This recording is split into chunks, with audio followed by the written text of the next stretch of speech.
All right, good afternoon. And I think yes, good to it's once a year event that where we keep in touch, right? Maybe you are busy, we see you again next year in maybe October or November. Okay. While in the meantime, of course, everyone doing their architecture-related work or busy in day-to-day life. All right. So let me just quickly go into my topics, right? So my topic actually is about so-called transformation, but many organizations actually has embarked into the transformation, but I only see a few that actually architecting their transformation. They are totally two different aspects between the executing your transformation and architecting your transformation. Right? I think just now in the earlier discussion, I think those of you who came early, actually who CK, I think highlighted that actually transformation is a reason or justification because you see that something not right or could be caused by you or by your team, and you just suddenly initiate the work of transformation, basically to rescue or to put you and your work into the correct path again. Right? So basically it's like the escape way lah. If you are in the prison, you escape through the transformation so that you don't get punished, okay? By telling boss, let's do the transformation. Actually, boss, I screw up a lot, boss. Let's do it right this time around, right? So that's basically the discussion we had this morning. So let me just go through about the transformation. Interestingly, this is the actual data. Only 53% transformation research found already failed. That means it's 47 successful, right? Maybe all of you in this room are 47 lah. 53% is other department lah, right? And so if you are not successful, it's okay. Boss, less than 50% what? Research, right? Let's find out one by one. I just highlighted. First one is lack of robust enterprise information governance. Information everywhere. And most of the information staying in the people. In my boss or boss. In my colleague head lah. How to download? Macam mana you boleh bawa AI tap dia punya brain? Cannot, right? Gone lah. So 75% caused by that. That's the culprit. Okay? And of course, second one is about another 75%, getting the right information again to the right person. Information again, right? And of course, this one will lead into the AI for enterprise. I think you know AI work if you got Gemini or ChatGPT or what the other one, Copilot. But AI in your organization, how? Cannot. Because the information kept by my colleague in their head, right? It's not in their computer. How you tap? You see the reason why transformation fail?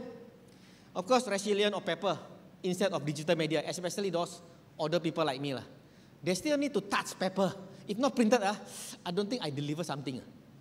Right? The joke is kalau you deliver 1 million, at least one lorry lah.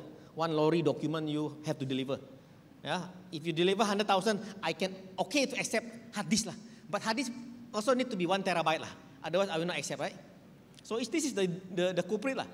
Then 59%, of course, migrating data from legacy system into the modern. Very, very difficult. Yeah? Of course, insufficient in-house training and insufficient training for employee. Basically, almost 40%, 30 to 40% because of the people. The boss don't train their people. The boss thought that my people are already capable. I assign them to do the job, they should do it. They can do it, but actually, they can't. Right? That's why they do transformation, isn't it? And of course, lack of executive buy-in and IT bottleneck lah. So the rest are quite small, but the significant part, I think, information and the people. Yeah? Let's put the context on the cornerstone. So cornerstone basically in the building is the stone that you put in place so that the foundation, the building can be erected, right? So there was 4 contexts. The first context basically is the fundamental, right? Something that depend on. Of course, in our context is that what we call it BITABOK. Some of you, I believe, already attended the business technology architecture body of knowledge, especially the version 3.0. Everything is about canvas. Canvas means, even just now talking about service blueprint, everything need to be in the 1 page. Anything you put more than 1 page, I cannot digest, right? So this concept basically is the putting the perspective into the right context. Secondly, of course, cornerstone means overlapping of 2 things, right? Meaning business and technology need to be giving equal forces so that they can glue, they can stand, they can so-called stick together. Yeah, that's the concept number 2. Number 3, typically they got 4 cornerstones. That's why enterprise architecture also got 4 domains, right? They call it business, information or data, application software, and the technology. So the concept is there, right? They got the 4 stones. If 4 corners, no 4 corners, they cannot push each other. And the 4th one, I think the final element is typically is the alignment, right? Alignment is where typically is the one that push down from the top, right? So in this context, is the framework. Without the framework, you can do whatever you wish. You do different type of approach. It will never get unified. Yeah, that's the concept. And of course, do we architect our digital transformation initiative? The answer is, I don't know yet. Okay, let's find out. So this is basically based on the BetaBox 3.0, right? So let me just highlight the first one. They have the context called I-beam, right? I-beam means I imagine, I become, then I achieve, after that I maximize, right? So that one actually is part of the 4 corners, right? Almost like the 4 corners of the cornerstone, right? So the BetaBox 3.0 is quite interesting. They got the concept of thought leadership, I-beam. You need to imagine first. If you don't imagine, you cannot become one, right? If you say, that one is my job, my boss' job, then you cannot lead the transformation. You need to imagine first, you become one, you achieve, and you continue maximizing it. Yeah? And of course, we are focusing on the digital customer. So digital customer means now we have to remap our customer journey, right? We need to understand the customer touch point. Then we also need to transform our business. Because why? Our business need to evolve. We need to support a digital, right? In terms of the strategy, the agility, business model, etc. Then don't forget our employee. Just now you see the reason why many transformation fail? Because they ignore the people part. Because transformation need to be supported by capability. Capability got the business, got the people, got the technology. And mostly now, transformation focusing a lot on what? Mostly on the technology, second on the business, 0 on people. So this is also a problem, right? I'm going to show you a case study at the end of my deck, of my presentation. And of course, operation. So operation means we always need to be simpler, faster, cheaper, more efficient. Okay? And last but not least is the information that are now critical part. I think many organizations now, these are the one of the weakest area of the information, right? Information everywhere, and they want to adopt AI, but not ready, bottleneck inside there. And all these are the reason why just now many digital transformation today, more than half already fail and will fail, right? So the statistic says that, and this is basically the mapping on the how can we avoid the failure and addressing it moving forward. Of course, this one about practice, right? So the BetaBox practice got operating model, right? About value model, the people model, and architecture practice. I think you can highlight this, all the so-called icon. So all these icon actually represented by canvas. If you have a chance to take the course, everything got canvas. Canvas means how you describe in one page. That's it. If you describe more than one page, I don't understand. That's the concept. And of course, the key principle, innovate. The first stop there, the diamond, innovate. So we need to be able to do something that has never been done before. That's basically the essence. And secondly, transform. Transform means always move to a better place, right? So always not happy with what we have achieved today. So that we can do transformation. Transformation means we want to be a better, faster, more efficient, right? Transform for the target architecture. Then utilize. Utilize means we need to know what we have now, right? Especially the people, the processes, our operation. But in order to do that, we need to know whether we have that landscape ready, right? So we need to have a digital architecture landscape established. And after that, of course, as like any other management practice, we need to measure whether we have achieved or not. So in this context, we are talking about maturity, right? Customer satisfaction, and etc.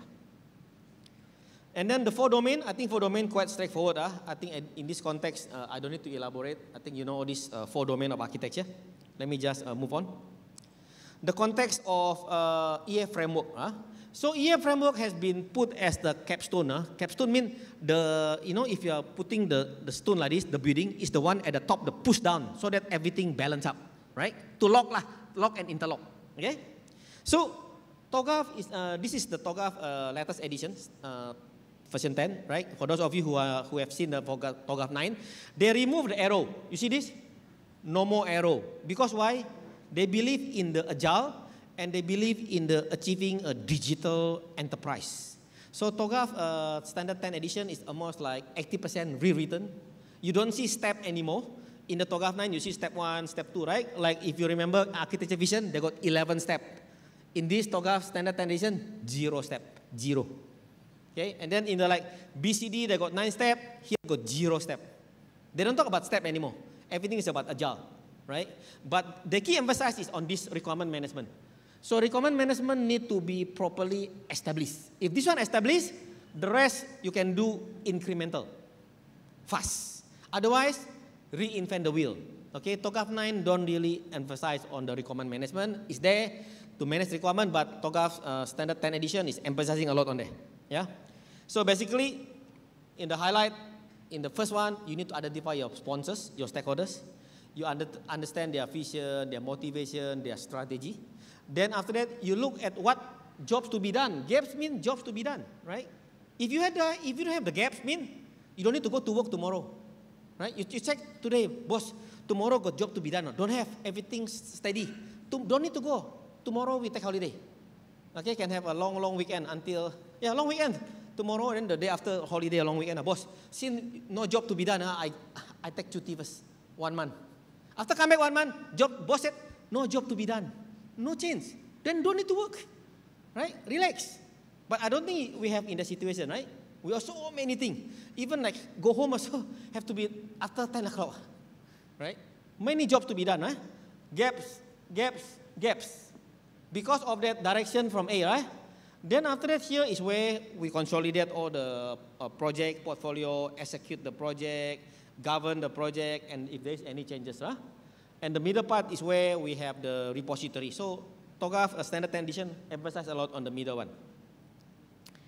And of course, enterprise architecture, I think definition, you roughly understand this. Basically, it's about how can we govern, how can we enable the evolution and to establish the future states. Okay, so in order to achieve the future state, definitely there are many jobs to be done. Yeah, and of course, how we can guardrail our solutioning, our path to reach the future states. Yeah. And this is basically the capability, a new capability based on the TOGAF Standard 10 edition. So they clearly specified that architecture, first thing first, you need to support the strategy of the organization, right? So this is very important. So now, of course, the key issue is that how can we help to define that strategy, right? So architecture need to support the strategy. After the strategy is identified, you just realize, oh, so many jobs to be done in the business, just now application, infrastructure and technology. Then you categorize that into portfolio. So the portfolio basically grouping about jobs to be done. Then after that, you execute the project one by one. Then after that, you go live. You go live, this way you deploy your DevOps. So the architecture help to streamline from supporting the strategy, portfolio, project, and solution delivery. So this is basically the essence of the new TOGAF Standard 10 edition. And I think this one, you know, the Gartner predict that 2024 this year, that EA and franchising deliver new values. What is franchise? You understand the franchise, right? So franchise means if I want to start business and I don't want to start from scratch, I just buy the franchise. By buying the franchise, you can immediately in 2 months you operate the established business. Imagine you want to open KFC, rather than you make your own chicken brand, just get KFC, people know straight away buy. Of course, you need to have money, right? And secondly, of course, you become a rapid lah. That's why the Gartner predict those organizations that has established enterprise architecture, they can adopt the franchising approach. Franchising approach means in the whole department or your subsidiary or your group of company, you can spread the architecture adoption rapidly. Okay, that's the concept. Of course, Gartner have all the predict from I think 10, 15 years ago. So this year, interestingly, is about EA franchising. Yeah, and this is basically how EA can be a strategic to the organization. right? So in terms of the operational risk management, so EA can also be addressing the risk so-called concern, right? Especially today about cybersecurity, right? About the critical information infrastructure. So if anything should ever touch wood, down, you can get all the information almost instantly. Which one to lock down, which one are involved, which one impacted, and etc. Yeah. And of course, procurement and vendor, you can manage all the technology standard life cycle, portfolio, right? And then the architect look at all the capability development, maturity, and all the project portfolio. As what the enterprise architecture should also look into the portfolio and the project initiative, basically all the transformation. Yeah. The solution architect can also understand about the project architecture constraint or architecture implication or application inside the project. Yeah. Chief Digital Officer looking at all the progress on the digitalization. The CIO looking all the key important benchmark, right, to report the KPI on the IT operation. Right. The head of strategy, whether the strategy has been executed well, and also you know exactly which are the technology, which are the business, which are the people that supporting the strategy. And the business architect, your chief customer officer, and of course the entire portfolio. Yeah. So all these are typically how the franchising facilitates strategic EA in enterprise. So you can do a wide adoption, and basically, of course, maybe, I don't know, you want to do a charge back to the other department about this usage, can be done, can also be done, right? But typically, you open up to various stakeholders. And another interesting part is that enterprise architecture also can act as the North Star, yeah? So what is North Star? In the olden days, using a compass, they provide navigation, right? So we know that about the direction, the future, about the organization, where are we now? So enterprise architecture can help us on that, right? Whether we can achieve the goal. And of course, dependable means the impact. We understand the impact analysis. And the most important thing is how we can be successful in our transformation journey. All right. I think this is just a thing that we can ponder, right? And interestingly, I found these pictures real. This picture we have seen many, right? This one is real. I don't know how someone can took the pictures and share it. I don't know which company, which country. I think it should be in Asia. Look like in Asia. But it's happening, okay? And hope our project, if we map, don't turn up to the right corner there. Okay? If happen like that, very easy. Tell boss, let's do transformation. This is. Let's do transformation. That means we are safe. If boss agree, we can just transform, right?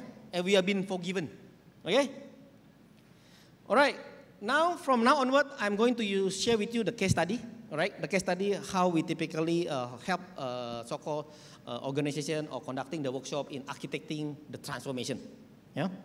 So, of course, they got 4 stages. The first one, we want to look on the readiness. Right, so we will look at the setting up all the necessary, like Intogaf, all the preliminary, and also architecture vision. Then after that, we do discovery, right? We understand what are the template, what are the canvases that we can use, right, to address the stakeholders' concern. Then after that, we do alignment, right? Alignment between all the business, the enterprise, the technology, and also the people, including job role and competency alignment. This one cannot be ignored, because sometimes the IT project only focusing on the technology side. Even the transformation. We also need to look for the people. Which is now, of course, part of the change management. And of course, the innovation. Innovation is where we can assure that we are doing something that has never been done before. Yeah? Okay, with that, I want to introduce the case study. So if you have ever a chance to take the Betabox 3.0, you will see this company called Tinkerman. Tinkerman coffee roaster, I think we can relate, right? Any one of you drink coffee here? Or any one of you allergic with coffee? Allergic with coffee? Only one person, okay. Thanks God, only one person. If everybody allergic with coffee, I need to change the case study. So I don't know, hopefully later if you have a chance to take this course, you can accept Tinkerman coffee. But actually they can also sell tea, okay. You don't drink coffee, you can sell tea, buy tea. So Tinkerman coffee roaster got 2 business lines, coffee shop and coffee roasting. So coffee roasting is where you take the bean, you get from the farmer, you process it, and then you package, okay.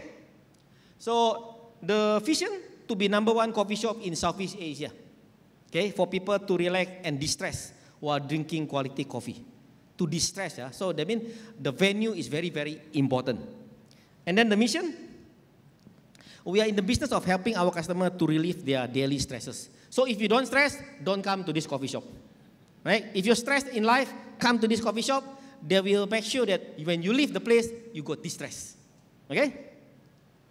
So this is their line of business. They got 225 coffee shops across Southeast Asia. Their success factors is the location and the ambient of the shop, pure water for brewing, and finally roasted coffee shop. And their secret sauce, well-trained and personable barista. Mean the barista guarantees smiling. Okay, if they don't smile, you feel more stressed, right? You got free coffee. Okay?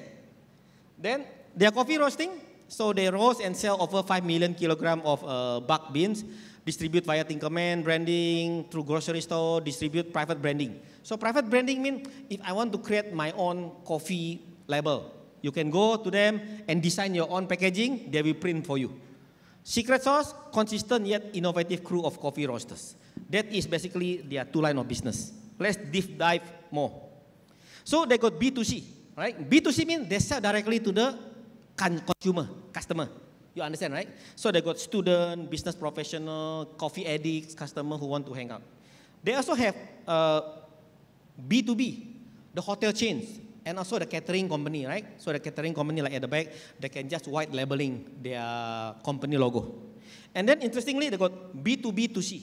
We also have actually in the workshop got B2G2C, B2G2B, right? So the government give the grant to the company run the project, the company sell it to the customer or to the another company, right? So now we're talking B2B2C, right? So B2B2C is that they sell it to the grocery store, to the gift shop, and at the end the gift shop selling to the direct consumer. Okay? So when we architect the so-called the transformation, we need to consider all this holistically. Not only B2C direct, but we have the B2B, B2C, to G or whatever, and all the so-called the modeling is totally different. Yeah, let me give you some example. So before we do a typical engagement to understand about persona, typically we use a value proposition, right? So value proposition basically for this particular lady with this business professional, B2C, right? In terms of the emotional, I need my daily dose of coffee, right? Meaning that I'm very stressed.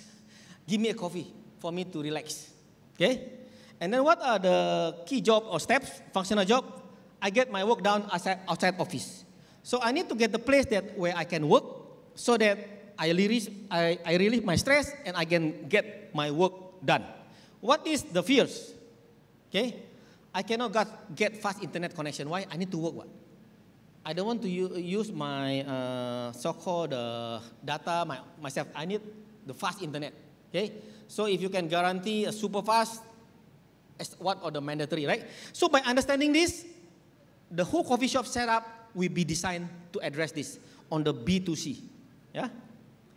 And of course, we can look at the elevator pitch. So elevator pitch means if you want to recruit, if you want to send the message or the mailing list, etc., you need to have some sort of like 20-second elevator pitch, right? So this is basically the example.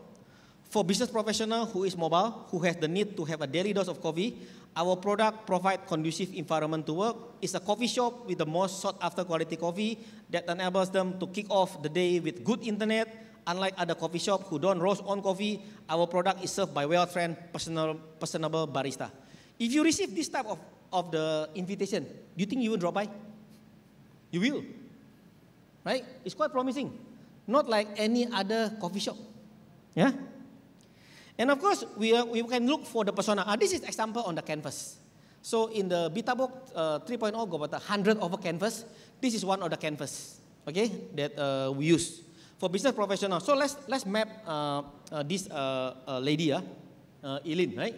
So he said, my blood is half coffee. So if you go to check her blood, you draw her blood, half is coffee, black and red. I don't know what color, brown maybe, okay?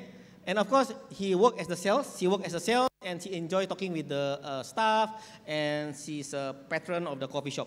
So we know the income, we know the age, and etc. And of course, this is the personal story. So constantly on the go and need to be updated at any given on time. Basically, she worked remotely, and he want to get things fast, simple, right? She want basically personalized service in the coffee shop. Okay, so basically, when she visit the shop in the morning, the barista should know what sort of drinks she like. In the afternoon, what sort of drinks she like. In the evening, what sort of drinks she like. So she want to be personalized, right? So the barista has been instructed to recognize all the pattern of their regular. Okay? Of course, empathy map, right? A feeling of being known and welcome and get favored status service. So she want to be greeted all the time with the name, right? And jobs to be done, get the right drink for the time of the day, maintains a somewhat healthy diet, easy receipt management for claiming expenses. So she will expect that to happen. And you know, from this jobs to be done, you need to have a digital solution, right? Your receipt is automatically sent to her email. No more printed. Because if printed, she need to scan. She need the automatically send via digital. Seeing, right? So Eileen is mobile device savvy, she see a slow order processing. So these are basically the opportunity that what she see today, right? So of course, she liked this coffee. She even recommended this coffee to her friend, right? When Eileen in a rush for customer meetings, she need her order fast.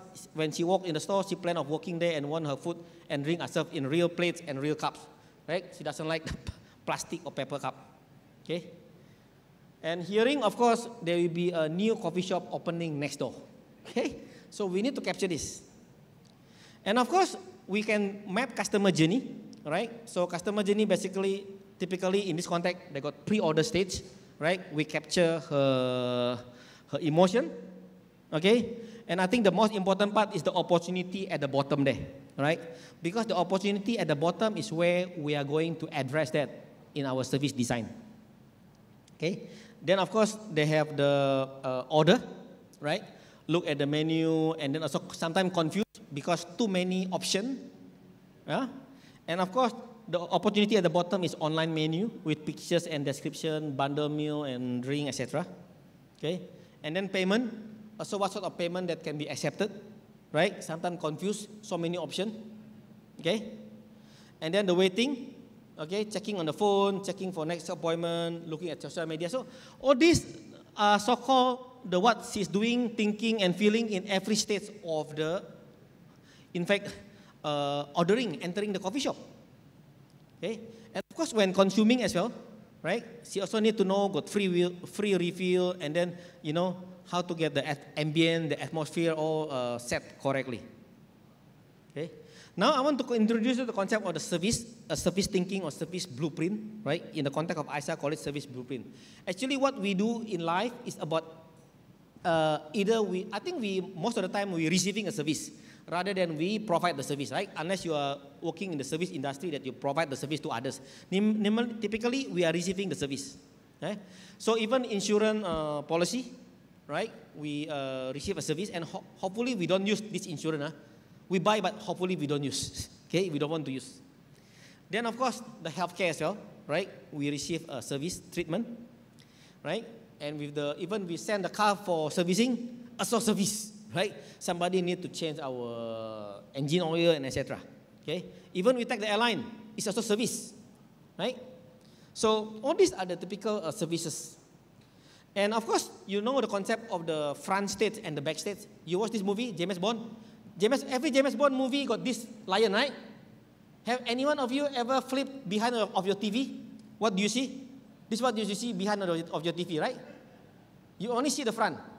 So in our, just now you talk about customer journey, right? The next step is about service blueprint. The service blueprint basically is connecting the customer journey to the next level. What you see in front, what you see at the back.